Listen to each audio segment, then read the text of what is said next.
What's up, everybody? Welcome back. Rapid Fire Golf, episode 12. I believe here another Monday at the beautiful Bethlehem Golf Club driving range. In my background there. Hope you guys are all doing well. Hope you guys had a nice, relaxing PGA Championship. Watched some awesome golf. Hopefully this isn't lagging too much here. It's like last time, a little lag in the beginning. This will pick up here momentarily. For those of you who haven't been here before, Rapid Fire Golf, you can ask your questions and I will do my best to work through them in a rapid fire fashion, and then we will rock and roll. I know it's a little laggy. Hopefully that'll go away in the first minute or two, and then we can rock and roll. So I'm going to hit one or two until it stops lagging.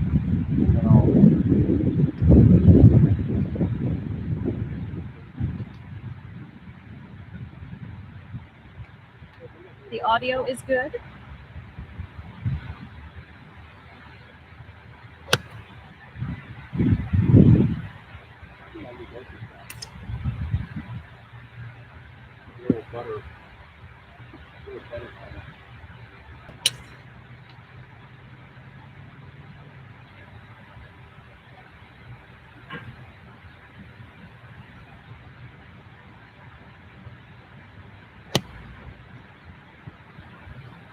All right, can you give me a little audio check, please? That's good. I like that little cut shot. All right, hopefully we're rolling here. Again, back and forth anymore. I'm moving at normal speed, so we'll give it a go. Let's see here. Okay, can bowing the rest during the takeoff, I'm saying wrist, cause the club head to get behind the hands? Yes, it does. So anytime I take a normal hand out and I bow my wrist, the club head will always go to the right or inside of my hands. That's true during the takeaway. That's true during the follow-through. So it's always going to be, the more I bow my wrist, the more behind my hands the club is. Cool at impact, right? Not as cool during the takeaway. Now during the takeaway, if you bow it and curl it under, and the club face gets tilted down, so long as it doesn't lead you coming over the top, it's okay. Like, I wouldn't get lost in the takeaway, only if it's causing problems. If you curl under too much, if I bow too much, it's inside, or if I'm unhinged too much, it's too inside. That's only a problem if it leads to it being steep. If you go inside, you're curled under, and you come back down good, then no big deal. Then you can curl early. So yes, it does. All right, I'm going to do my best to get through all these today. See how fast I can go. Scott, but still answer good. Eric, do the knees stay quiet in the downswing in order to keep the hips the same at address? Just bend the torso down, get the feeling? No. So Scott, I would say if you search my name and right leg, and then you go ahead and search my name and left leg, and then search my name and like legs and distance, you'll see basically how it works for legs and this. I would actually say they're far from quiet. At setup position, your knees are bent roughly over the back of your feet. During the backswing, the right leg moves flex, the left leg moves forward. But really, during the downswing, both legs reflex, so your kneecaps get back over the balls of your feet, not outside your toes, but over the balls of your feet. And then gradually your left leg straightens, your right leg still bent, and your right leg straightens. So it's like both bent, the left leg bent, right leg straightened, both bent, the left leg straightened, right leg straightened. Just kind of here, you're reflexing in transition. Maybe not consciously, but you're reflexing in transition, and then you're re-extending in the follow-through. A lot of people miss the reflexing, and a lot of people miss the re-extending. Like when you get into your follow-through, you should feel like your leg should be re-extended. So if I hit just a normal tempo shot here, when I get into my follow-through, my leg should be extended, belt buckle up like this. So I would say the lower body's definitely not quiet. I need to take the mic pack in left, right pocket, right pocket. It's definitely not, is it not working? It's definitely not quiet. You're definitely reflexing your legs, and that's kind of how it works in the follow-through. Best way to stop pulling hands down. Is this one still on, or is that the YouTube one? Hang on.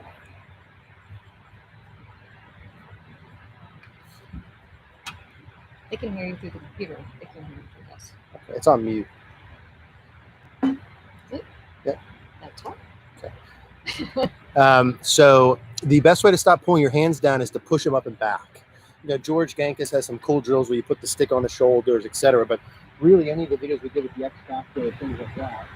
So if you normally go to the top, if your arms look like they pull off, which is not bad for everyone, you know, some people can feel, but for you, the feeling would be up to heel this, put your right arm underneath your left, go down and forward your lower body, pull your hands up and back. So your left bicep pulls into your pec as you start down. Something along those lines, right? That float load drill where you go back to about here, feel your arms work up and back as your lower body works down and forward to start initiating things. And like the first foot or so of your downswing, for you, the hands would be really slow. Like I would practice go up here, feel your body working, feel your left arm pressing into your pec. But if your arms and hands don't want to come down, you're like resisting your arms and hands coming down for as long as possible and hit some shots. But that first foot of transition is like super slow.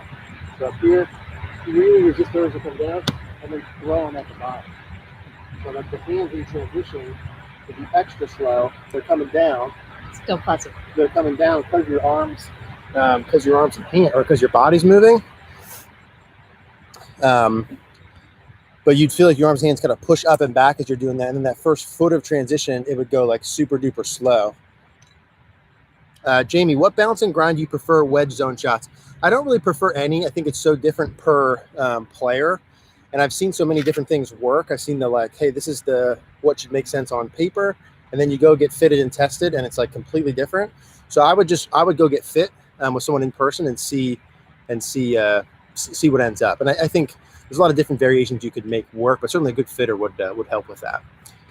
Terry, can you touch more on keeping centered on your backswing? Yeah, so keeping centered on your backswing is a combination of movements. Big one is extension and flexion. So when you start with your setup, you're bent over. Your upper body's bent over, chest down, right? Now, if I make a backswing and I stay bent over, chest down, my head works off the ball. What I need to feel during the backswing is my chest and shirt buttons work up towards the sky some. So there's got to be some amount of extension during your backswing. Chest working more up. So if that's what we're talking, upper body works off the ball too much. Likely your chest is too much down towards the ground. You need to feel a little more shirt buttons up towards the sky. And so feel like you're a little bit more this way. You can do the shadow drill with that. Put a stick or object just behind your trail ear. And you can see this again? I would have to get in the computer. So your call. What do you want to do? Just keep going, or keep going and just talk loud. So so I would search my name Backswing and centered, and that'll have some videos on there. Terry, normally try and envision a dot on my chest at setup and keeping that dot centered on my backswing. I've noticed way better contact. Yeah, that's correct. As long as you're turning with it, I mean, the dot should be here. It's still there, but pointed a little bit more up towards the sky. Andrew, on the downswing, do you actively want to feel like you're pulling your hands to impact, or do you want to feel more passive? Andrew, neither is going to be inherently correct for every single person. So it's kind of like, hey, should I swing more to the right or swing more to the left? Well, what are you currently doing, right? Some people who swing more to the right already don't need more of that. Some people who swing to the left need more of that. So it depends what you're currently doing. I don't believe every golfer should feel like they leave their hands up, and I don't believe every golfer should feel like they pull their hands down. Depends on your current sequencing. So it's kind of that one really depends on what you're doing. I would say I'm not often teaching people to pull their arms and hands down in front of them. I'm also not actively teaching people to leave their hands up a ton, to be honest. I think a lot of it's sequencing. There's different ways. It depends really what the issue is. If the issue is your arms and hands back here, early release behind your body, you definitely don't want to leave them up more. You got to learn how to get your left arm off your chest, right? If you're someone who doesn't turn at all, arms come down like this, you probably got to feel like your arms and hands are more on the right side of your body. Learn how to get your pivot going a little bit. Those would be some general answers. Brandon, is there anywhere to get a discount code for the minimal golf bag? I do not believe so. We don't have a discount code for that, but it is an awesome bag, and I would highly recommend it. Jeff, do you think a wrist-only putting stroke would be better to square face at impact? Do you think a wrist only? Jeff, I'm not sure what you mean by wrist only. Do you think a wrist only? I think a wrist only. Maybe, Jeff, if you mean like just wrist only, like no body, arms, and hands like that, I would say no. Big fat no on that one. Do I think that would be better for most people? No, I don't think so. It could. I mean, like Ricky Fowler has some, he's very arms and handsy, and he does really good. But no, I'd say bigger muscles for people are generally better. Good. Okay. Well, just if you step back talk loud. Okay. So, yeah. Sorry guys, there's some audio issues. It sounds like, so I'll do my best to you guys to hear this. Good. Okay. Let's see. Thanks in advance, Eric. You are very welcome. How is it that during the same round I can hit 200? I can drive 200 yards and then 150. It's driving, quote unquote, me crazy. Yeah. So the 50-yard disparity amongst contact or amongst distance is likely a contact issue. So that would not, from like one swing to the next, your club head speed wouldn't go down so dramatically that you would lose that amount of distance. That sounds like hitting the ball in the wrong spot of the club face, or if the ball curves drastically to the right for a right-handed golfer, on some of them, your club face is dramatically open, and that could be it. So I would spray your club face with like a Dr. Scholl's foot spray, see where the ball's hitting on the face, see if that's the issue. You could be hitting low on the face, heel, toe, and why you're doing that could be a book full of reasons, right? I have to see your swing. That could be so many things. But I would check contact point first, check club face to path second, and then from there, I do have to see your swing to say why those would happen. But I would be betting it's lack of center face contact for whatever reason. Frank, Eric, does the strong grip affect the amount of forward shaftling at address? Seems like when I straighten the grip, it presets more shaftling. So typically speaking, if I have my I know. If I have a stronger grip like this, my arm, right? So if I have a weaker grip, it's easier to have my arm more forward because there's also internal, external rotation. So like if I rotate my whole arm with a stronger grip, my arm's going to be more back compared to if I have my arm with a weaker grip. So I would say, typically speaking, with a weaker grip, it's easier to have more shaft lean at address. With a stronger grip, you would typically have less shaft lean at address. Now, opposite of that, I'd say the stronger your grip, the more closed your club face, the more it promotes shaft lean at impact. Whereas weaker grip, probably not necessarily, unless you learn how to bow a lot of it. But having said that, I could show you players with strong grips who have plenty of shaft lean, with strong grip, weak grip, neutral grip. So I don't think it's like overwhelming that would be like a humongous issue. I would suggest getting the hands inside left thigh and getting the arm and club in relatively a straight line. Right? It doesn't have to be perfect, but relatively straight line. Jim, hey Eric, hope all is well. Assuming I have most of my weight on my right side at the top of the swing, how much is transferred in the transition and then at impact? So like, again, we have to separate the, let's call it pressure in your feet or weight in your feet and like mass of your body. So what we don't want in a swing is a lot of mass to the right, mass to the left. We want mass pretty centered and then mass left, right? So the pressure in your feet would go to the right. Depends on different clubs, depending on power. Let's say you're 50-50 at setup. At the top, your body's still centered, but you're 70% on your right. In early transition, you're going from 70% right to 50-50. Let's say by left arm parallel. You're about 70 here, 80, 90, 100. So it should kind of progressively be going left. It depends on some clubs. Some guys push or gals push more early. Some people push out of that more, some more, some less. But it should definitely be progressively moving left the whole time. Whether or not you have to feel that is a different conversation. But in actuality, Paul, how important is it to have your hips parallel to the target line? I would say not very important. Like setup. You can aim a lot of different ways. It really matters what you do late. Now, having said that, Paul, if you said, hey, I hit all the balls 20 yards to the right, and you aim 20 yards to the right every single time, I would probably maybe switch that, right? So I would say it's not super relevant where you are there. What's more relevant is where your hips go to the downswing and the impact. That would be the most relevant thing, and how kind of open are they, and how far forward are they relative to the target. But I would say in terms of setup, not huge. Downswing, very important. Jet, what's up, man? Struggled with driver hooks for a year. Now I'm struggling with huge slice. How should I find a happy medium so I can regain my driver confidence? Yeah, Jet, it depends on why, right? So it depends on why you're hitting the slice now. Obviously, some kind of face to path that's more open, some kind of path that's more over the top. This is one where I'd have to see. Are you hitting the slice because you changed your grip and you overdid it? Are you doing it because you're swinging more outside in and you overdid it? Are you doing it because you're holding the face off and you overdid it? Is it a contact point on the face? Are you so I'd have to see those, but I would look at club face to path first. So if the ball's slicing, inherently your face is too open. So how do I get that back to square? That could be grip, wrist conditions, forearm rotation. And then I would probably go a path route. So if you go huge slice, fix the club face first, grip, wrist conditions, etc. Like make sure your grip's strong enough, make sure the club face is tilted down enough during the backswing feel free to add in arm rotation to follow through, and then go past second. But Jed, I have to see your swing to confirm or deny that. In the follow through, does the right arm naturally rotate over the left as the club is released pass? Yes, ideally, the right. So there's going to be definitely arm rotation. Now, always with these questions, does it naturally happen? Well, not for everyone. So if you swing and you hit and it doesn't happen, then for you, no, it does not naturally happen. For some people, they hit and it does naturally happen.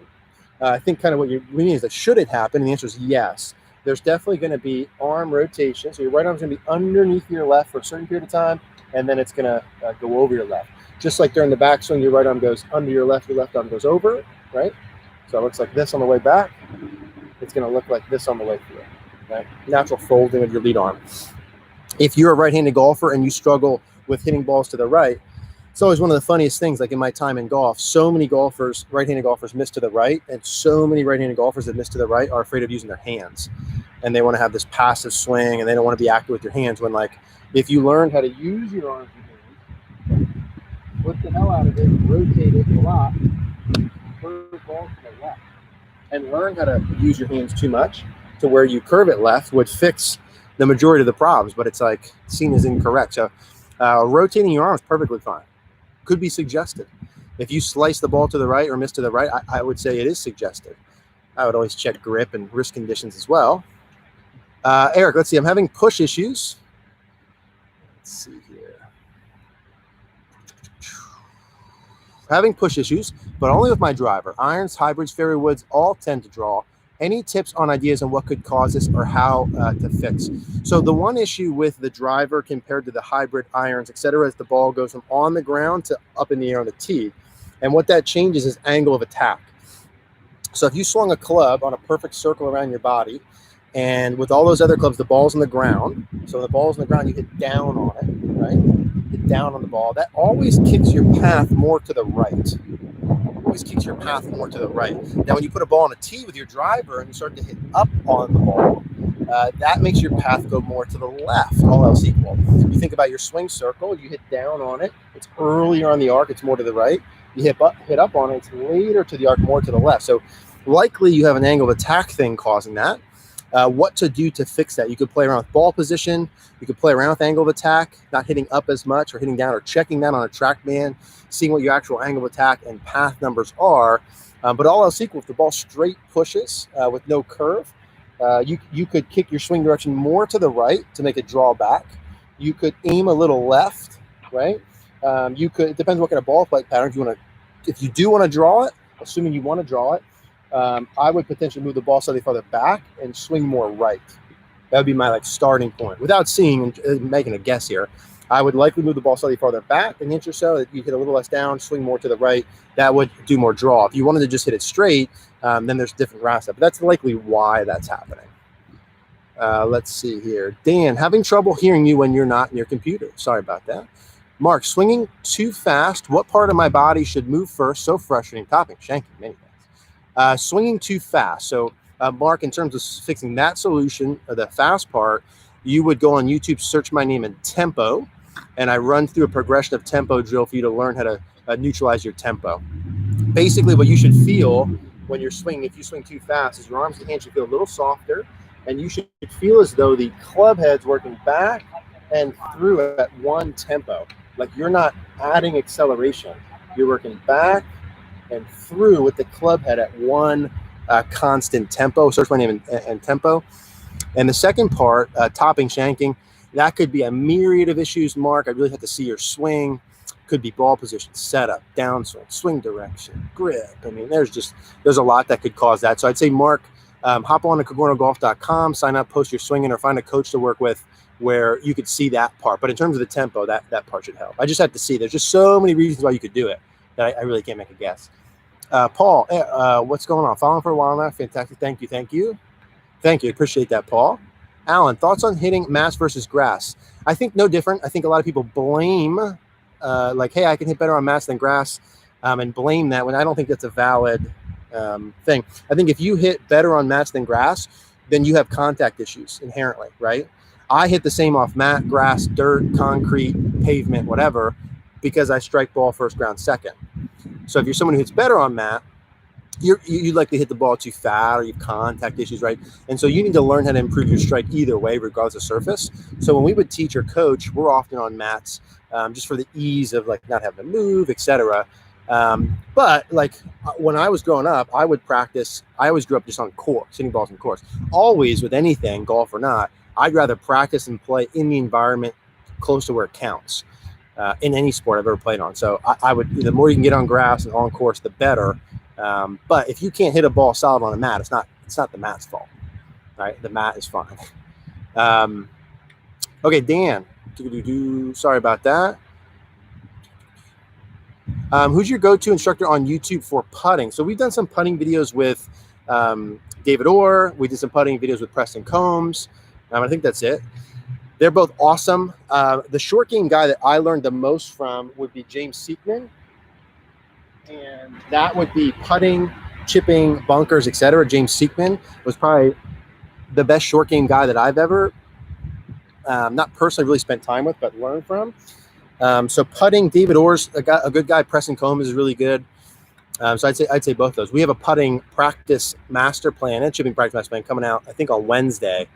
So I'll send something out for that. We built basically a 25-minute practice plan for the members at Cogorno Golf, mostly to be able to follow. It's a 5-part practice plan. You spend 5 minutes in each section, and it's 25 minutes. So it's 25 minutes of putting, 25 minutes of chipping that you can do. Like I suggest doing it like twice a week if you can.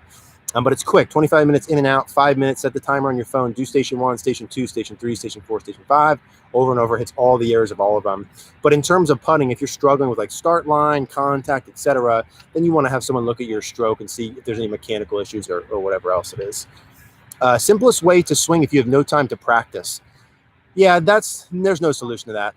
There's no solution. It's like, how do you get in great shape if you don't have time to go to the gym? You don't. Golf's just hard, man. Got to practice. I do not have a solution for that. How to avoid lower back pain from golf. That's another non-solution one. I think golf is inherently not good for your back. There's some things that come out that claim to be better or worse, but swinging a club 100 miles an hour, tilted over and rotating is just probably not great. It's like lifting weights. Like lifting weights on your body long-term is probably not like the best, most healthiest thing for your body. But there's better and worse ways to do it, right? Safer and worse ways. So how do you get better with no practice? Probably not. How do you avoid lower back pain? Probably not. I would say if you have lower back pain, I would go work with like a physical therapist or someone like that to see what you could do physically before getting back into the golf version of stuff. Simon, thank you, sir. Can you talk about how much side bend you need on the backswing and downswing? So it varies. Not everyone has the same amount of side bend if you watch them. So side bend would be how close your right shoulder gets to your right hip is right side bend. Left shoulder, left hip is left side bend. During the backswing, your left shoulder gets closer to your left hip. That would be left side bend.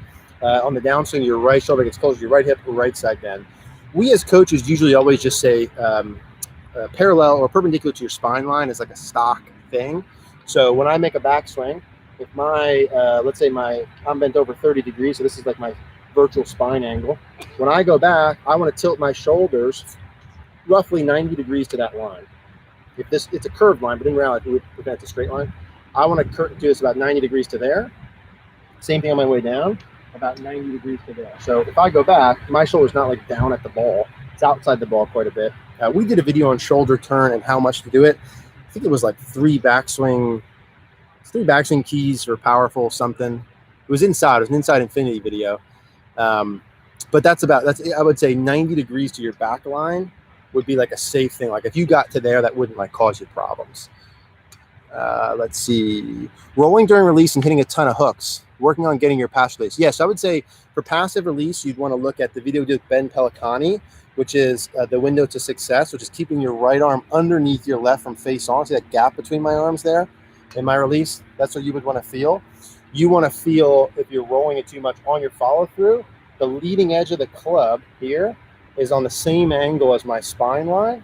So if you roll and it's normally pointed down, you'd feel like the club face is pointed up towards the sky. Like you can put, like Dennis says, you can put a cup on it, right? That's what it would feel like. So the back of your hand and club face would point up. If you roll too much, if you're someone who slices, I'd probably roll more.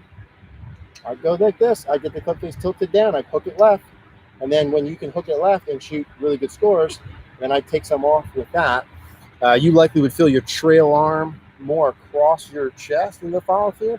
So I feel like your arms and hands are kind of lower, more around you, club face up and then kind of behind you. More passive, obviously trail arm more external. So like you get the look here where the arm's more in front, like this is passive. If I make my trail shoulder internal, so this way, that's my right arm getting way too far behind me. If I make my trail shoulder this way, that's passive. So your trail shoulder has got to be external through the hitting area for you to have a passive release. We did a video, I think, called Passive Release. I think that's what it's called. That talked about that. It's a good title. Just softballing one up for the next question. Charlotte, how do you release the club? So if you want to do it passively, you do all those things I just mentioned. No, there's a lot to release, Charlotte. Depends on how we define it. There's a lot of micro in it, so there's a lot going on. There's going to be some arm rotation. So we're talking stock. I don't know how you hit the ball. I don't know, you need to exaggerate, just kind of stock things. By the time you get the club parallel to the ground, your glove's pointed straight away from you. Straight away from you. By impact, it's pointed more towards the target. And by follow through, club follow through, it's pointed to the left. So to the left. So I'd say that's about the amount of arm rotation. If you grab a club with your lead hand, you put get parallel to the ground, glove away from you, glove to the target, glove to the side of you. Glove away from you, glove to the target, glove side of you. That's about how much arm rotation you're looking for. And then in terms of unhinging the club, at left arm or at the club parallel to the ground, right? So that's the amount of hinge you should have. By impact, you're going to unhinge some of that. It'll be a bigger angle that would be more open. And then by the time I get into my follow through, that's going to be completely unhinged. So you're gradually rotating your arm to release it. You're gradually unhinging. So like thumb down, unhinging. And you're releasing your wrist angles in reality.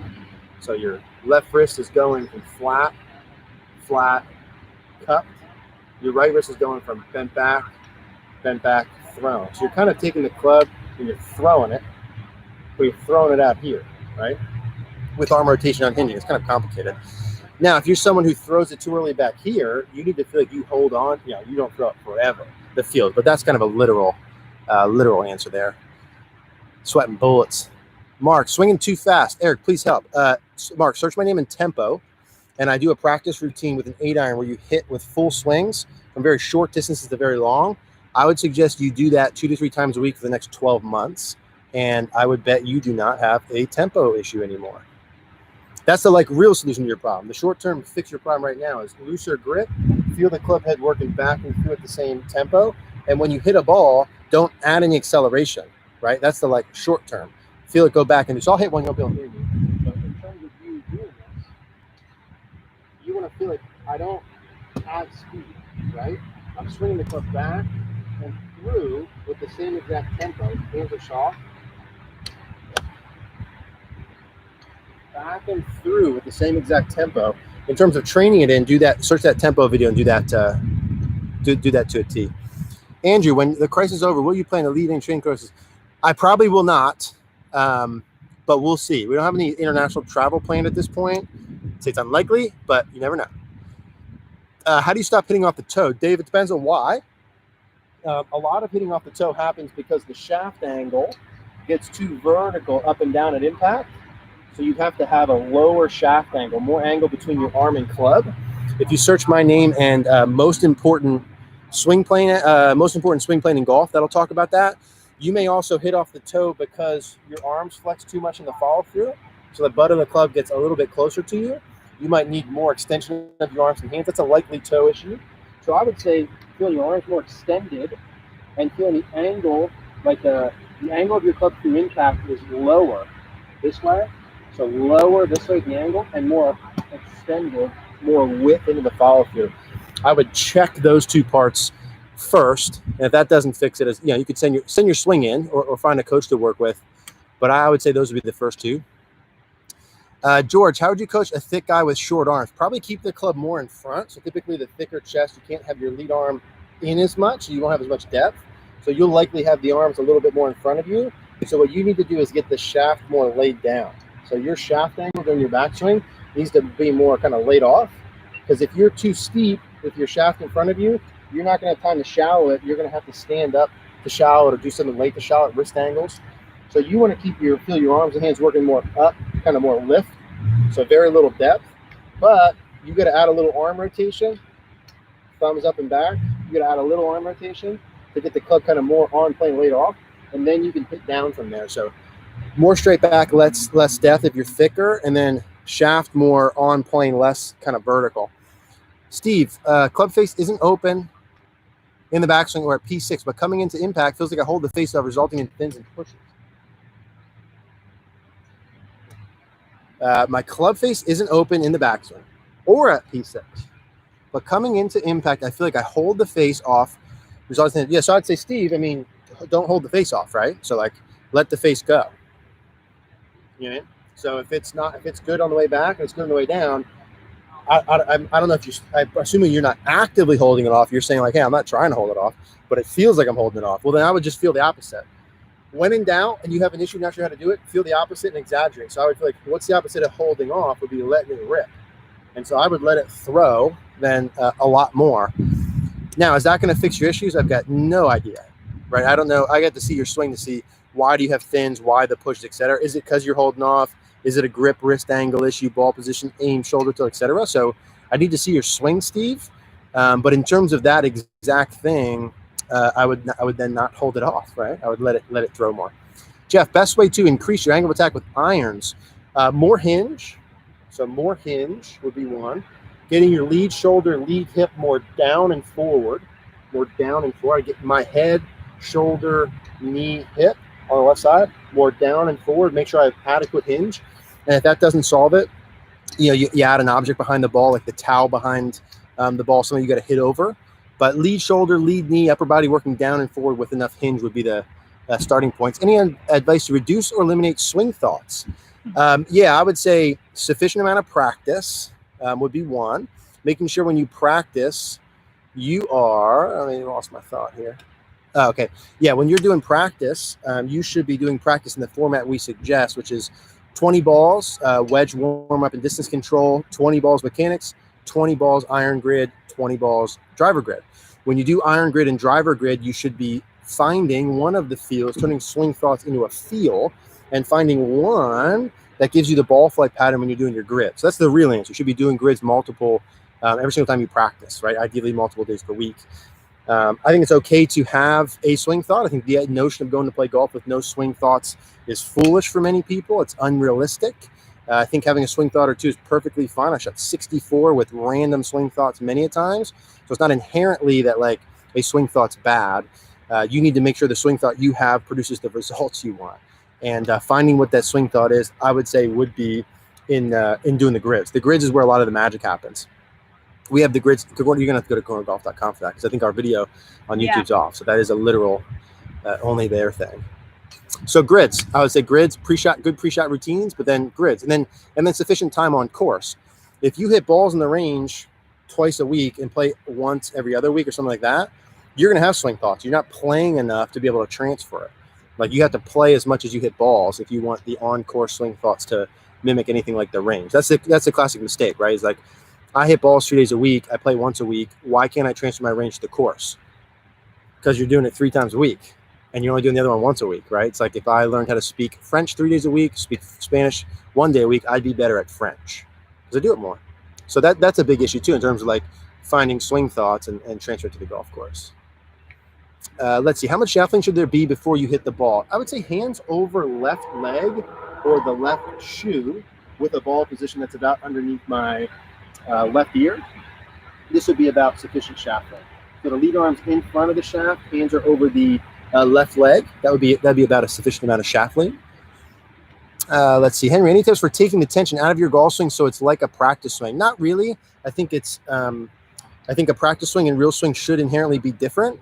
I would say feeling your arms and hands be loose with your grip and swinging the club at a constant speed with no added acceleration would be a good start. I'd also say, Henry, if you search my name in tempo, watch that video that I suggested earlier to someone else, that would be good for learning how to do that as well. I don't think tension in the swing is as bad as we all make it up to be. I think a lot of it's okay, but that would be the feel, right? Arms and hands are softer, grip softer, constant speed. So I'm not adding speed through the hit. It's just at one pace. Easier said than done. Eric, could you explain how to shallow your swing through rotation? Genghis talks about this. It makes it seem so easy. I rotate, but still get steep in transition, then really extend and flip. So the general idea would be so in terms of this specific example with George and the shallowing, the same thing would hold true if I was playing baseball or throwing. A little pause. Oh, there we go. Same thing if I was playing baseball or throwing. If I had a club up like this or had a hand back here and I open my body up, but my arms and hands stay or push back and don't fire forward, the shaft angle is going to shallow, we'll say theoretically automatically.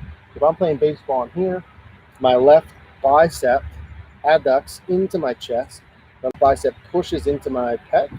As my body opens up and I do nothing to the arms and hands, the shaft shallows. It's like that X Factor video we did, or the float load, any of that, where you feel like the arms and hands are pushing up and back, or pulling up and back this way, pulling up and back with your left arm into your chest as your lower body goes down and forward. That motion is going to get the shaft angle to shallow automatically, right?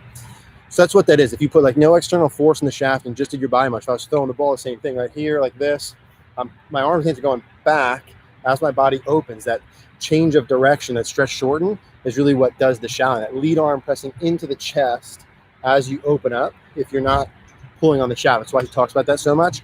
Then that works. That works awesome.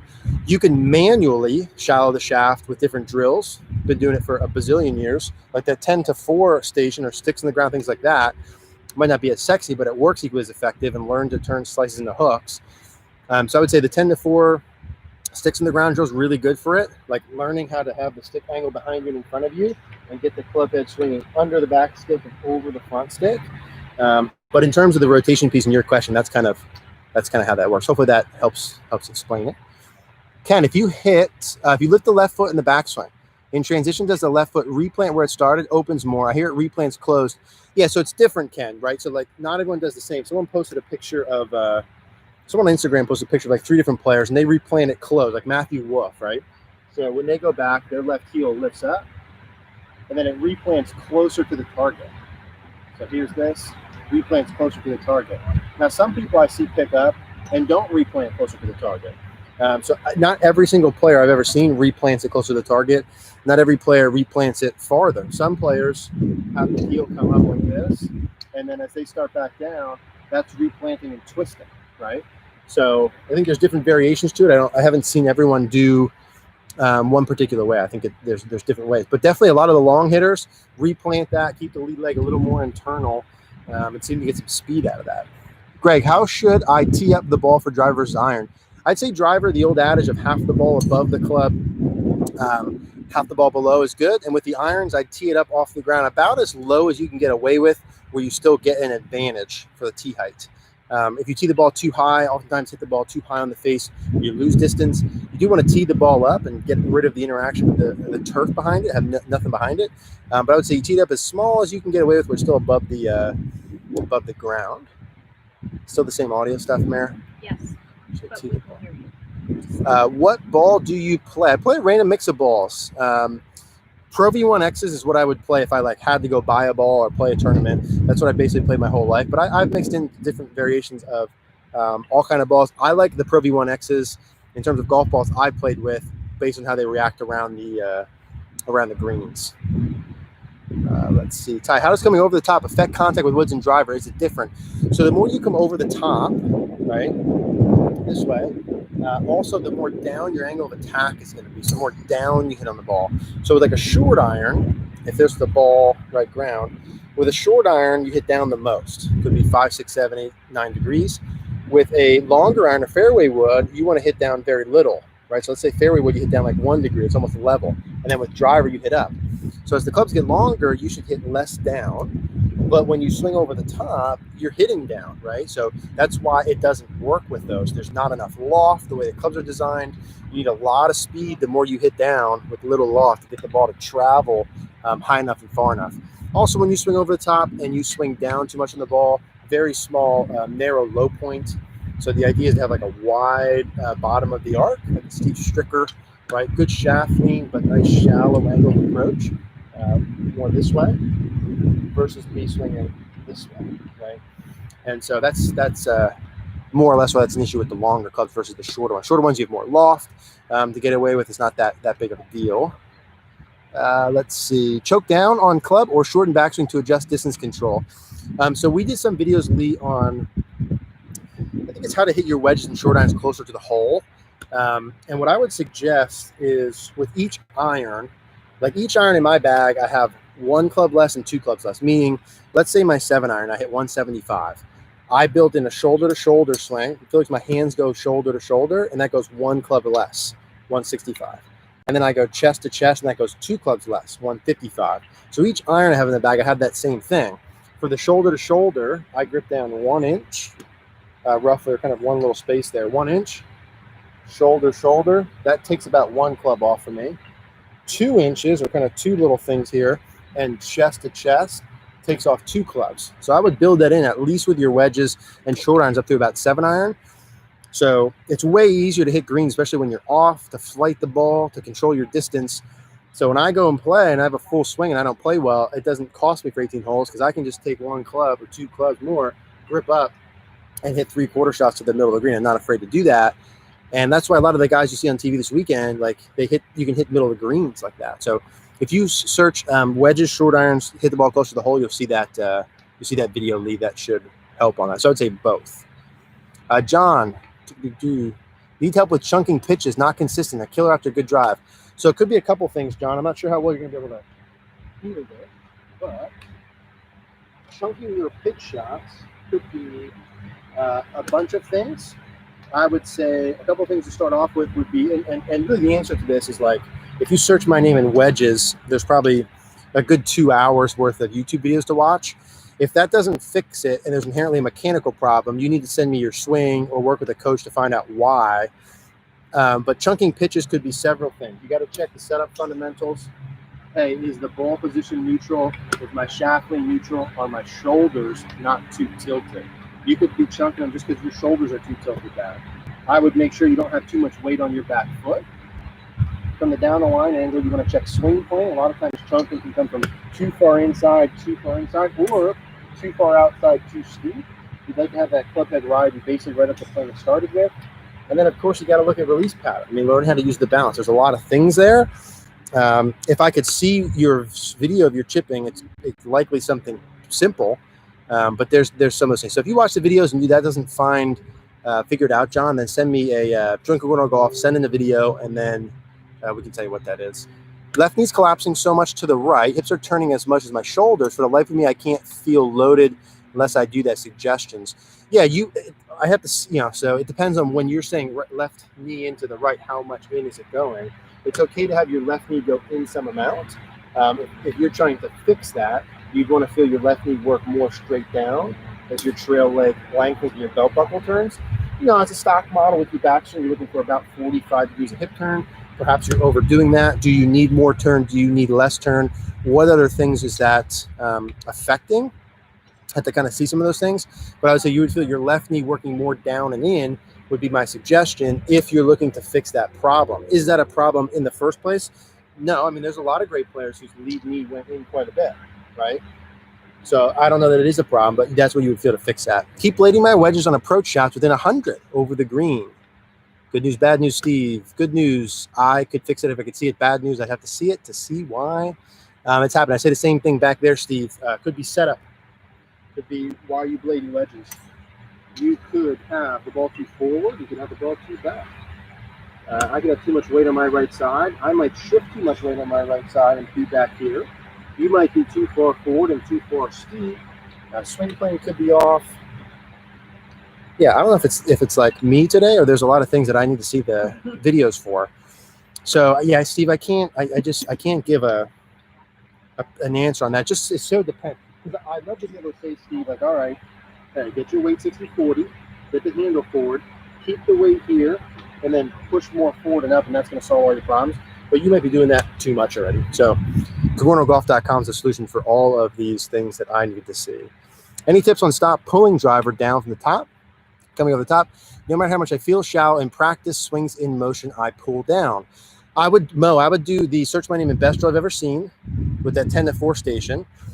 and go as slow and as exaggerated as you need to until you can feel the motion, and rinse and repeat that for a period of time, and then gradually build swing length, not speed. So you might have to do 20% speed. Like your first couple shots, to do it, to learn it, might have to go like this.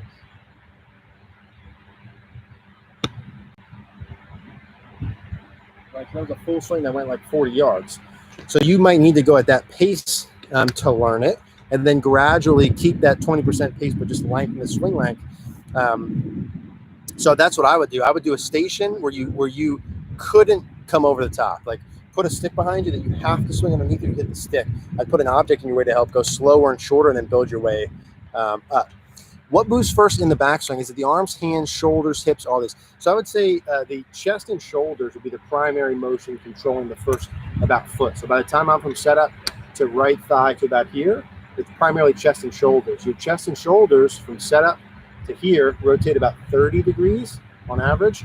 Your hips from here to there only 15. So your chest and shoulders from here to takeaway rotate twice as much as your hips. So that was a nice one. I don't have to see your swing. That was just a general answer. So it's more chest and shoulders for sure. Let's see here. What do you tell a guy who golfs lefty? Let's see here. What do you tell a guy who golfs lefty but is right-handed? I have a great two-handed backhand tennis in a golf struggle. Yeah, I mean, it can definitely be done, right? Phil Mickelson. He does that successfully. Maybe he doesn't hit it, yeah, whatever, but he's a Hall of Famer. Yeah, so I mean, like, listen, the stock general things, I think it's not the same answer for everyone. If you're right-handed and you play lefty, you would likely have more right-handed field. That's not always true. I'm right-handed, play righty, and I often have played well with left-sided field. So I think it's too generic to say that. If you struggle with, or I struggle not to hook with long clubs, low ugly hooks. So I'd say whether you're righty, lefty, upside down, sideways, if you're hooking the ball and it's like duck hooks, you have a face to path issue at some point. And so you need to figure out mechanically, why is that happening? That could be you're swinging way too far inside out. Your grip might be too strong. You might have excessive forearm rotation. Wrist is too bowed, swinging, etc. Like, there could be multiple problems.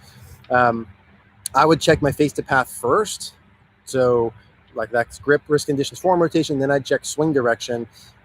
If you're hitting low ugly hooks, so you're a golf lefty, I would swing the club. I would hit some shots with a short club. I'll do it righty, where I'm getting the club to exit wildly low left around my body and feel the club face pointed up towards the sky. So you as a lefty, you would feel like the club's exiting unbelievably low into the right, and your club face feeling pointed up towards the sky. So me as a righty, wildly low left, club face up towards the sky, and then pointed behind me, like I'm holding the face open. That'd be a starting point. Again, I'd have to see to say for sure. Ross, hope you're both doing well. We are. Thank you, sir. Been working on increasing backswing length, but seem to almost casting at the top.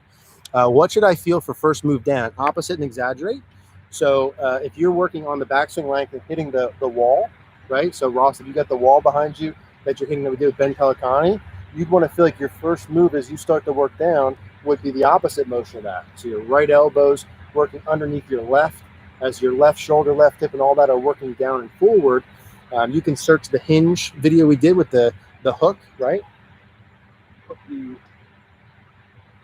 hanger on with the hook above and learn how to get the hanger from above your arm to riding down your arm to create the hinge, right? To create that hinge motion. A lot of that ideally should happen dynamically, not you like force feeding it in, but it is a way to do it. So that's why I would start with that. Mike, do you feel left arm pinned to chest to impact? I sometimes struggle with pulling arms down. I personally, because my left arm tends to go up and out away from me, feel my left arm more in against my chest and in longer, because that puts me at a good checkpoint. The right checkpoint for where your arm should be would be up over your shoulder, hands in line with your chest, right back here, right back over your toe line, and then up and left. So I would use checkpoint, see where your arm is, and then adjust from there. So some people, if your arm gets off too early, that'd be like over the top sort of look. You probably need to feel your left arm more in against your pec. Some people whose are way too far back like this, might need to feel the left arm flying off their chest to get the handle forward, to learn handle forward. Or they need to learn, if you're going to keep it on your chest, you got to rotate a bunch more. So it depends. Left arm more chest, left arm on the chest requires more upper body rotation to get the handle forward. Left arm off the chest requires less body rotation. So it really depends on, Mike, what you're doing. So I would say left arm pinned against the chest all the way through impact's unlikely. If you're going to feel it pinned, it'd be pinned at the top, pinned in transition. Then from that left arm parallel, it's likely going to fly off as you're doing your turn pieces. As a stock answer, I hit my drives pretty straight and long, but they're pretty low. Have a 10-5 degree driver. I'd like to know how to hit higher drives. So a couple things to check. If you're hitting it too low, spray your club face. You might be hitting it too low on the club face, which would make it launch low. Make sure it's teed high enough, so tee the ball higher. And if it's going low outside of that, you're likely hitting too far down. So your club head's traveling too far down into it. You need to learn how to hit more up. I would say tee the ball higher. Make sure you have enough tilt at setup, like 10 degrees or so. So when you put your hands on your thighs, get your right fingertips kind of down to your kneecap. And imagine there's a wall in front of your left ear. Keep your head behind the wall, behind the wall, behind the wall. Like feel like your upper body's way back, way longer. Tee the ball way up in the air. See if that helps. Check if you're hitting it low in the face. And the only other thing would be, but you said you're hitting it pretty straight, so it shouldn't be an issue. But if you are drastically over the top, you get more slices. So I'd say head more back, ball more forward, keep the head back as a starting point. You should have a big enough backswing turn. Wesley, keep blading my wedge shots. Yeah, 100 yards. Yeah, Wes, I think I was saying before. There's just too many reasons why you can blade a wedge. Like I really, like if you said, hey, I slice a ball, your club is due up, but period. Okay, now how do we work through that? Blading a ball could be just so many things. You could be standing too far away from it. That's it. You could be standing too close to it. That's it. You could have too much weight back. That's it. You could have too much weight forward. That's it. Like there's just so many. There's just, I'd have to see that one. Chris, topping blading. This is going to be bad. The ball, reasonably, although angle attack is 6 down and low point is ahead of the ball. Any suggestion? I would say if your low point's ahead of the ball and you're having topping issues, likely your upper body's working too far forward, kind of like the driver motion. So for you in particular, I would say likely your low point's forward topping and your upper body and head are working too far forward. That might be on the backswing, or you might be good on the way back, but then you work too far forward, your head on the downswing. So I'd search my name and keep your head back. I'd put a sticker object over your left ear as a testing point, so something like this, and learn how to keep your head back. You'll probably feel like you push your hips forward, chest up towards the sky in your follow through, and just hit little pitch shots and then kind of work your way up from there. That's kind of more likely. It might be that your head's back, you push your handle way forward. That like if you had a really strong grip and club face was closed, you might tilt back and then shove your hands way forward, but I would check the head motion first. Yeah, the thinning wedges is just so many things. What are your thoughts regarding starting the downswing by stepping down on the lead heel as the first move in order to not bring the arms down? I love it. I like that a lot. Ryan, how to stay down and release the club? Yeah, do that. Stay down and release the club. Yeah, there's just a lot to that question, Ryan. What kind of specifics you're looking for, I'm not sure. How to stay down through impact, you should have your right shoulder down. You should have right side down, right? So you could do the head on the wall drill. Search my name and only drill. Keep your head on the wall. You feel your right shoulder more down. We did the hip depth, right? You have a bag or a wall behind you like this. You're feeling your left hamstring push back. Your head feels like it's forward this way. So there's a bunch of videos now. I think we did PGA Tour secrets to puring your irons like 2 months ago or something. I think in the thumbnail I look like this. That talks through both of those drills. That'd be the keeping down part. Remember, your chest's going to be down, but really your right shoulder needs to be down, side back here. So your left hip needs to be back, and your right shoulder, your head needs to be this side, right? So instead of this, here, there, not just here, this way.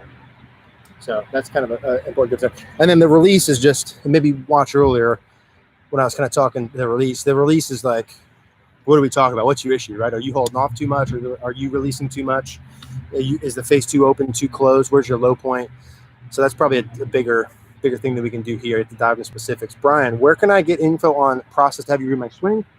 You can go to, thank you. You can go to cogornogolf.com. That's COGORNO golf.com. COGORNO golf.com. And then Brian will have all the info there. Reason why I've been topping my hybrids, I assume, and fairway woods the odd time, hitting up too much. Yeah, don't know. Would have to see why you would randomly be topping your irons. Could be too much weight on your back foot. Could be ball position too far forward. Could be swing direction too far right or left, frankly. Could be too far back on your back foot during the downswing. So I would, as a checkpoint, say, so we did a fairway wood hybrid masterclass, and in some of them, actually, I think those videos are down too. We did a couple of drills where there was like a towel behind the ball and there's a tee like 3 or 4 inches in front of the ball, and learning how to hit the ball and the tee after it would be a great drill. So if you feel like handicapped with this volume thing, if you had a ball up there and you put a tee in the ground like 3 or 4 inches in front of it, you're hitting the ball and the tee, right? So the club is saying kind of lower through the impact zone would be the simple version of why you would do that. All right, 5 minutes. Let's see if we can roll through here. Richard, saw drill, keeping arms straight through impact. How do the arms and wrists move through the rest of the swing? Yeah, so as a drill motion, if I kept my arms straight to here, they would rehinge then eventually and fold. Rehinge and fold. So I want to try and get kind of the shaft of the club about through like my ears or my eyes. Now, some good players are here, but I would say from here, rehinge, fold, and turn. So that's kind of what's happening there, Richard. Rehinge, fold, and turn. Shaft kind of through the eye line is a good checkpoint. Tight lie chip, do you go more or less loft? Yeah, it depends a lot on like where's the pin, how much green you have to work with, etc. So I would go the easiest shot possible all the time. So less loft whenever humanly possible. If it maybe I could do it less loft, I'll go less loft. Like if it's, I look at a chip shot like, can I putt it? If not, can I 9-iron bump and run? If not, can I sand wedge? And then can I, if not, then I'll go like more vertical. So tighter lie, you got to really make a decision. Are you going to use the bounce and be and clip it?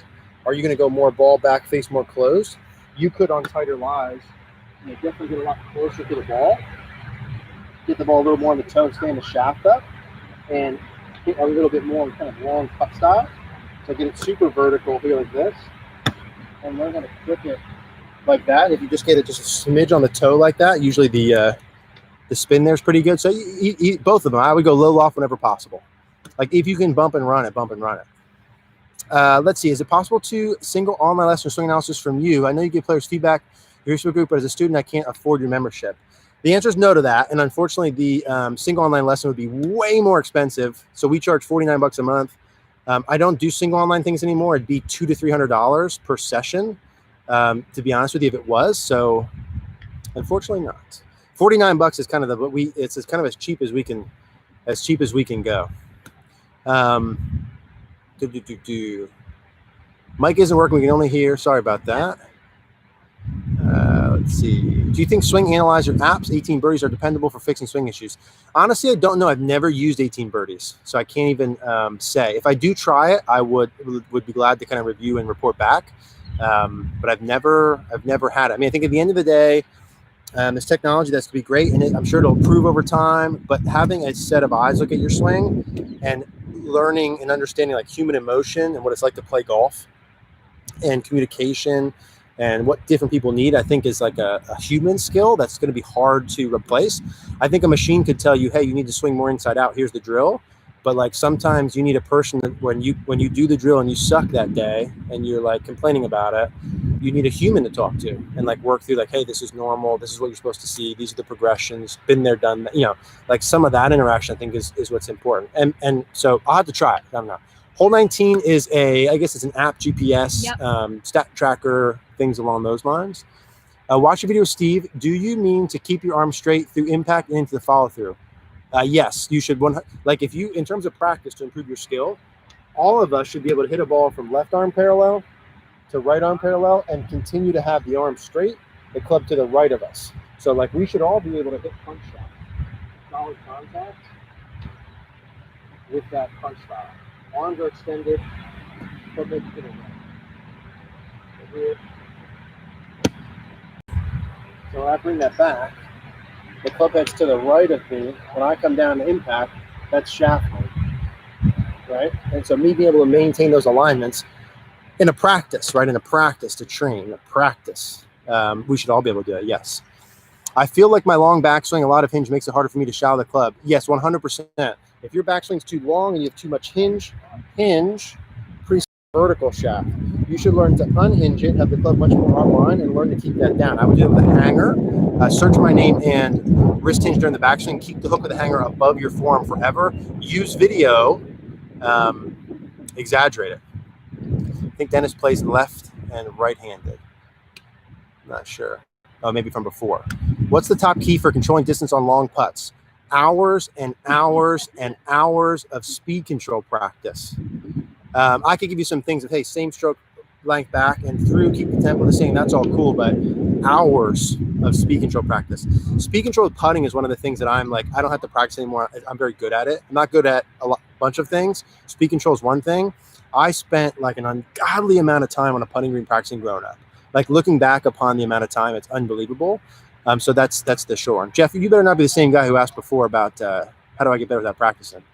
I'm on a bad roll here. Wesley, I use overlap grip, but I struggle with getting my trail hand correctly.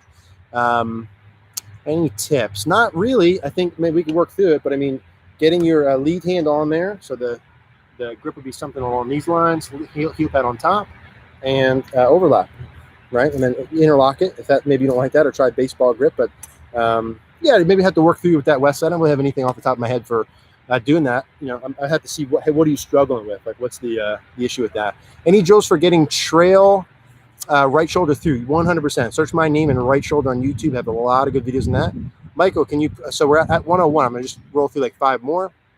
Can you provide me with a feeler drill to really get me to squash the bug with my left foot, or torque left with left foot instead of pushing off right downswing? Can you provide me with a feeling or drill to really squash the bug with my left foot or torque the left foot? I would say, Michael, your best thing would be to search my name and left foot and work off of that. I think that'll probably explain it better than I can in the next 15 seconds. Homer, set up a golf net in my yard. What are some good golf drills to run through and hitting in my net? Nothing that I would say like the best thing for you to do is join Cogorno Golf or find a coach and have 2 to 3 main mechanics things. If I had like a beginner golfer and I, for whatever reason, wasn't allowed to see their swing, I would have them practice with gloves or tees or objects under their arm and learn how to go from arm straight here to arm straight here. Arm straight here, arm straight here. Hit the ground every time and learn to build in solid contact and learn to build a follow through with their hips are forward, their body's fully turned here. And just punching like pitching wedge 9 irons out and then gradually going. That'd be their like structure work. And then I'd have them do some form of that float load drill for dynamic and speed thing. So I would do those 2 things. Let's see. Okay, I'm gonna do the last one here. Pulling my eye, driver and irons left, divots pointing left, passage, any help? Yeah, Sonny, I would say search my name and 45-degree drill to fix your pulls and fades. So you either need to put a stick station behind you that you swing underneath, so more from inside, or put a stick station in front that you swing to the right. That way you have feedback, you know if you're actually doing it or not. So, all right, guys, didn't get through them all. Actually, you know what? I'm going to finish them off because I only like 3 here. This will be the first time we got through them all. Ugly fade, 3 out of 5 drives. If I am left, it works. Next few drives, hook left, left, left. Just bought the slice lesson, will overcompensate. I just want a type. I have an ugly fade, 3 out of 5 drives. If I am left, it works. Then the next few drives, hook left, left, left, left. Just bought the slice lesson, will overcompensate. Slight draw. Yeah, so listen, I would say if you hit a slice, there's generally going to be progressions to it. Now, it could be something really simple. Like I say this, but it also could be, you could slice because your grip's too weak. I make one slight adjustment, your grip's stronger, boom, you hit slight draw, you're golden. Sometimes it's really simple. So I'd have to see why you're slicing it. Was your grip too weak? Is your face too open on the way back? Is it too open on the way down? Is your weight too far back? Do you swing too far over the top? Is your ball position too far forward? So you have to kind of check through some of those checkpoints. You have to see this one, which is my theme of the day. This is rapid fire golf. I need to see yours, right? Rapid. Yeah. So it just depends on why it is. Like, I'd love this. Like the short answer is I would say if you slice it, you should learn to hook it and not rush out of a hook. Like learn how to hook it left, left, left, left, left, left, left. Play golf for like a month or a year and learn how to hook it. Aim right. Take some hook off. Like learn how to play that hook. You should be able to score really good scores. And then slowly taking the hook away. Most of us want to go from slice to straight, which that's a mistake oftentimes. You should go from slice to hook live there for a while, and then come back to straight. So how to get you a light draw right off the bat? I'd have to see your swing. Andrew, driver. I really would like. It's there's too many variables. It'd be worse for me to give a like guess answer, you know. Great, Andrew. What's up, man? Driver swing speed has increased from about 100 miles an hour, 109. That's pretty good. 109 solid. At the same time, my shot shape has changed to a mild draw to snap hook. Drills to eliminate the odd snap hook. Swing wildly to the left and feel your club face wildly open through impact.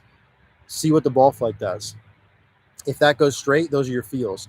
If that fades to the right, swing slightly less wildly left and keep the face slightly less wildly open. All else equal, again, what I'm meaning is the shaft and arms working lower, more around you, with the club face more pointed up towards the sky and behind you, right? I would search my name in 45-degree drill to fix your push and hook. Put a stick in front of you, swing underneath it. That would be like a stock thing. You might need to add more body rotation. Your grip might be too strong. You might swing, but I would say swinging more left, even the face more passive, is like the safest answer. I got 2 new gloves. Bought 2 new Strixon gloves. Okay. All right, guys. That's going to be all she wrote.